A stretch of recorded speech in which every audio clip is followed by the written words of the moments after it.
and maybe turn a little bit to some artistic or architectural projects.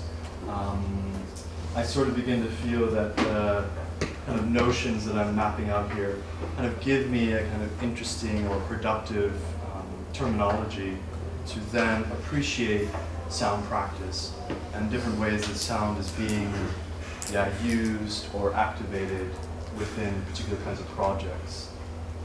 So I'm just going to go through some works.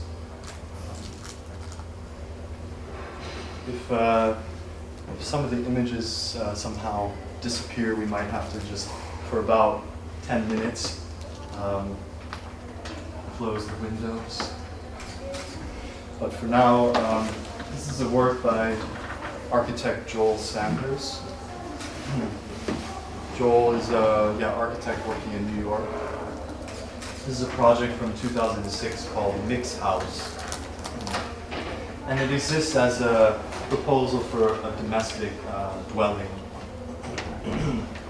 I don't think it's been built, but I'm waiting for the day. So for Joel, the idea of the mix house is to really integrate particular kinds of audio-visual media within the domestic setting. So the mix house essentially is a kind of exploded house that's fitted with a series of cameras and microphones. So as you can see, the camera shoots out from the skylight to capture what's ever passing in the sky.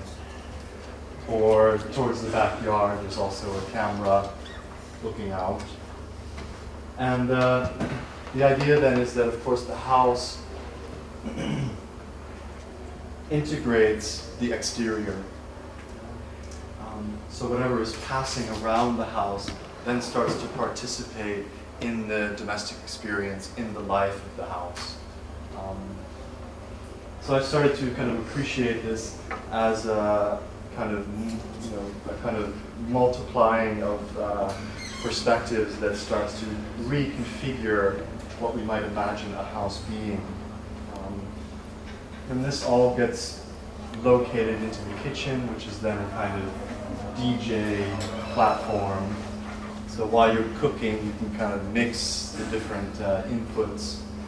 And this gets presented on different screens within the house or a speaker system that's installed in different rooms. So you can kind of mix the different materials coming from outside into different rooms and sort of use it as an ambient conditioning, we might say. I like this because suddenly you also begin to live with things that are outside, that you sort of live alongside the life of the exterior.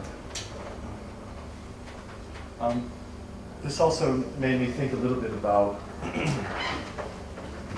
another project by an artist, Mark Bain. Mark Bain is an American artist based in Amsterdam, and he is very interested in tactile architecture, in the idea of making spatial volumes palpable. And he does this by using a lot of vibration and a lot of low-end frequency. This is a little hard to see, but it's basically a street in Berlin. So there was a project, this building here being built a few years ago. It's a gallery and architect office upstairs. And they invited Mark to make a proposal to the project. And so he essentially, during the construction phase, he fitted the foundations with particular sensors, accelerometers. And these are sensitive to vibrations or to energy passing through the structure. And then this can be tapped in. So on the exterior of the building, you have this headphone jack. So you basically plug your headphones in. You can walk by the building and just plug your headphones in and listen to the vibrations that are happening inside the foundation. And this, of course, changes over time, depending on the energy situation of the building at that moment, what's happening inside, the if the ventilation system's on or not, and so forth.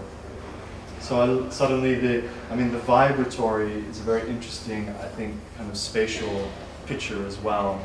If we imagine that some sort of vibration that is passing through this building might be felt over here, so suddenly my relationship to something that is upstairs is actually made quite palpable. So there's actually a physical contact between something over there and something here. So vibration also becomes a kind of a tool, you might say, to explore kind of connected architecture. One that, of course, puts into conversation different kinds of actions.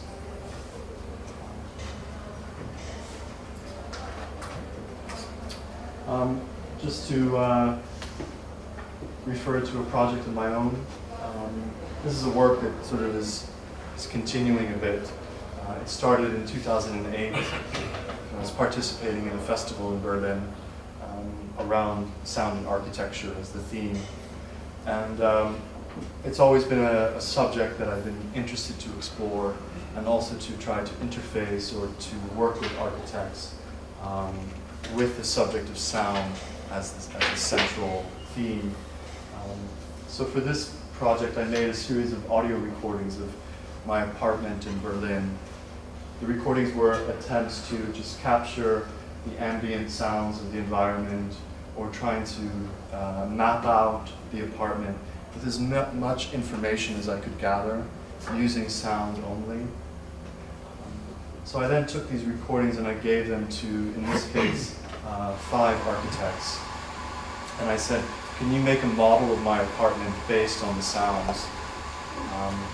So the sounds were their only guiding information that they had. So immediately there's a nice, of course, kind of tension there that invites how to interpret the sound into a static physical shape. So putting kind of, two things. There's always a moment where sound architecture seem to be antithetical to each other. That we think that architecture is a static, fixed structure, where sound is temporal, it's ephemeral, it disappears and appears, it's live, and so forth. So the two things seem to rub against each other, which I find to be actually a very productive tension. So each architect came up, of course, with their own spatial vocabulary, a way to interpret and translate the sound material. There's an architect from Buenos Aires. And that became very interesting for me to see how an architect thinks, to see how an architect would approach dealing with the challenge of sound. And for me, I also start to see them as maybe proposals for future constructions. If you had a architecture based on sound, what would it look like? If it really tried to take seriously some of the proposals that I'm suggesting here and turn that into an architecture, what would that be? What would we have? So we might have something like this, I don't know. Can you see this okay? Is this okay?